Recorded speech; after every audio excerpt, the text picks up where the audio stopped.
Good morning mga kapaps, mga kababayan. Tayo po naman ay maghanap buhay. Andito naman ako ulit sa may tinatambayan ko. Yan, dito po sa lugar nito. Dito po ako tumatambay habang naghahantay ng pasahero. So mag-usap-usap muna tayo mga kababayan.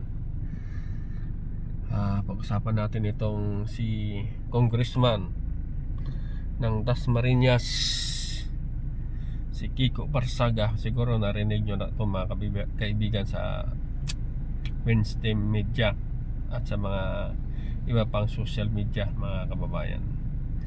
At pakinggan natin ang mga sinasabi ng ating batas kung sabay tama lang na sampahan ng kaso ng sedition against sa government at rebellion mga kababayan. Kasi nga yung nangyari ng September 21, siya ay naghihikayat sa taong bayan na sumama sa kanila at nagkaroon nga ng ng kaguluhan doon sa may Malacanang mga kababayan. So pasensya na kayo mga kababayan, medyo madilim lang. Wala tayong masyadong malakas na ilaw Pag binuksan ko naman ang bintana, minsan masyadong maingay yung mga sasakyan, kaya hindi natin marinig. Try natin buksan para medyo liwanag. Ayan. Yun nga po mga kababayan, sinampanasan ng CIDG sa Quezon City ng sedition at rebellion mga kababayan. Kasi nga sa mga pinagkagawa nitong Congressman Miao Miao ng Dasmariñas Cavite mga kababayan. Sa inyo palagay mga kababayan, tama lang ba na siya ay sampahan ng kaso o pabayaan na lang ng ganyan siya mga kababayan? Siya ay isang halal na opisyal ng taong bayan. Siya ay sinisweldohan ng taxes na galing sa taong bayan. At siya ay isang dapat maging ehemplo siya sa mga kabataan na tinatawag nilang Generation Z mga kababayan. Pero ang ginagawa niya, siya ay hindi naging magandang ehemplo sa mga kabataan. Ang akala naman ng mga kabataan, tama lang ang kanyang mga ginagawa mga kababayan, na maghihikayat ka ng rebellion, maghihikayat ka ng sedition para pabagsakin ang gobyernong ito dahil daw sa kanilang dahilan, dahil sa sobrang korupsyon, sa sobrang manipulate daw ang ating gobyerno, lalo na sa talamak ng korupsyon mga kababayan. Bakit ngayon ka lang umiingay? Ng panahon ni Duterte wala kang ingay, o dahil siguro hindi ka pa congressman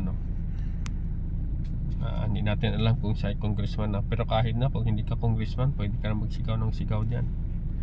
So mga kababayan, sa inyong palagay ay tama lang ba nakasuhan siya ng sedition and rebellion?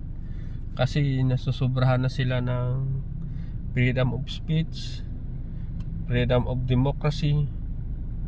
So dahil na-abuse na itong ating constitution na democracy, dapat lang kasuhan siguro sa aking pananaw mga kababayan. Kasuhan siya ng rebellion at sedition at matuto mga kababayan sa kanyang pinanggagawa. Meron tayong batas, bakit hindi sila magsampa ng kaso? Sampahan nila si BBM, sampahan nila si Romualdez, sampahan nila ng kaso. Bakit ganun sila? At ang pilit sila ng pilit na ibagsak ang gobyernong ito, pero sa totoo naman ang ating mahal na gobyerno, ating mahal na presidente ay walang kapaguran sa kanyang pagtatrabaho para sa ikakaunlad ng ating bayan mga kababayan. So pakinggan natin itong ibang news mga kababayan, lalo na ito kay Atty. Bueno. Pakinggan po natin sa sandali lang mga kababayan. Klase ng batas sa ilalim ng ating Kodigo Penal ng Pilipinas. Ito po ay may kinalaman sa mga pinaggagawa nitong malapusang kongresista dito sa ika-4 na distrito ng probinsya ng Cavite. At makinig po kayong mabuti sapagkat ito po ay hindi pangkaraniwang balita. Makinig po kayong mabuti sapagkat at napaka-importante nitong ating pag-uusapan tungkol sa dalawang uri ng batas sa ilalim ng Revised Penal Code. At ito po ay yung habang nag-uusap tayo dito, palagay ko pinag-uusapan na to dyan sa Quezon City Prosecutor's Office, no? Yung mga nag-overtime. At kasi sinampahan na po ang ating kongresista na si Kiko Miao Miao Barzaga ng kasong inciting to sedition at inciting to rebellion. Saan ba ako titingin? Mukhang nakataas yung mata ko pag doon ako nakatingin sa monitor. Okay, so medyo mabigat na kaso po yan. Yung inciting to sedition at inciting to rebellion ay may parusa na maximum of 6 years, no? Minimum of 6 years to maximum of 12 years imprisonment plus penalties. Yan ang kakaharapin ng ating kongresistang si Miao Miao Barzaga. At ngayon, hihimayin natin, bubusisiin, napupulol na ako, bubusisiin po natin kung ano ba tong batas na to na ikinaso laban sa ating kongresista mula sa probinsya ng Cavite.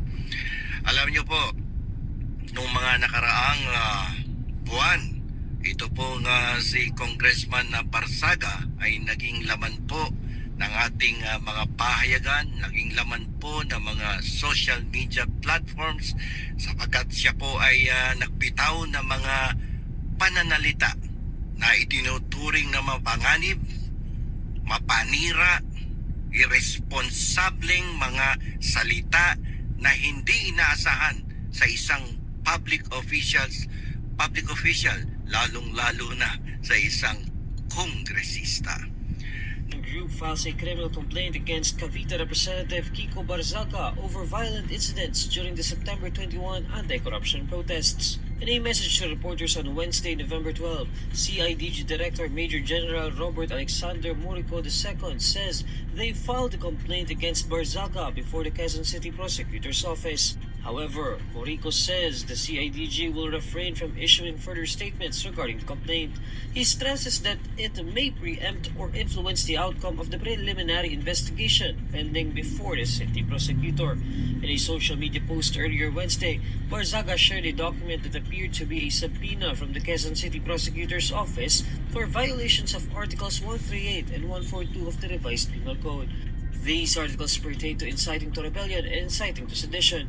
The violations were allegedly related to Section 6 of Republic Act No. 10175, also known as the Cybercrime Prevention Act. Morico and the CIDG declined to confirm the charges shown in Barzaga's post.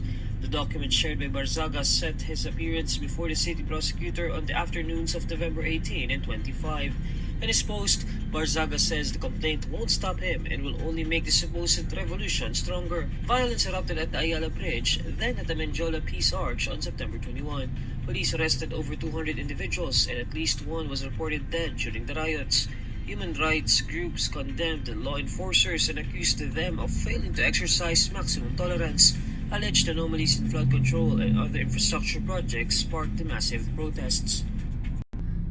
Sa inyong mga palagay, mga kababayan, makukulong kaya si Barzaga, mga kababayan, sa kanyang kasong inciting to sedition and rebellion, mga kababayan?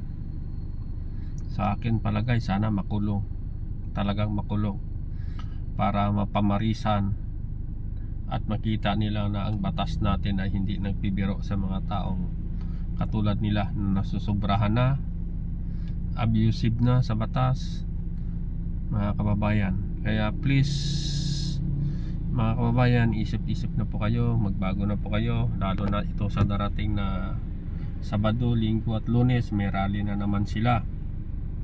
Itong KOJC, itong Iglesia ni Cristo at itong GIL, mga kababayan.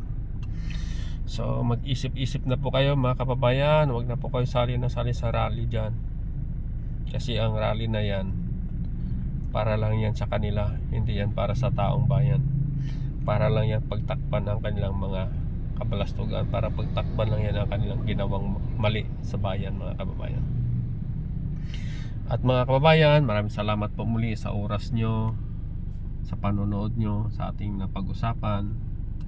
Please like and share mga kababayan para dumami naman po ang ating community at marinig din ng ibang kababayan natin dyan sa Luzon, Visayas at Mindanao at sa buong bansa mga kababayan. So lahat po natin mga kababayan ng mga Pilipino na magkatrabaho sa ibang bansa, ingat po kayo mga kababayan. God bless us all.